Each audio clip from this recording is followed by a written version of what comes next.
Christian. Standing here with you today, I feel like the luckiest person in the world because I found my soulmate.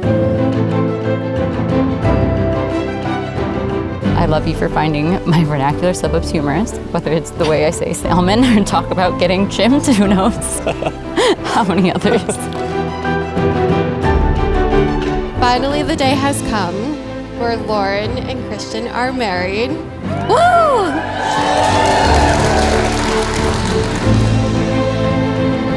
Lauren, I wouldn't be the man I am. I'm gonna cry.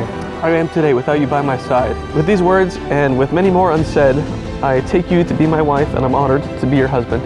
And I love you always.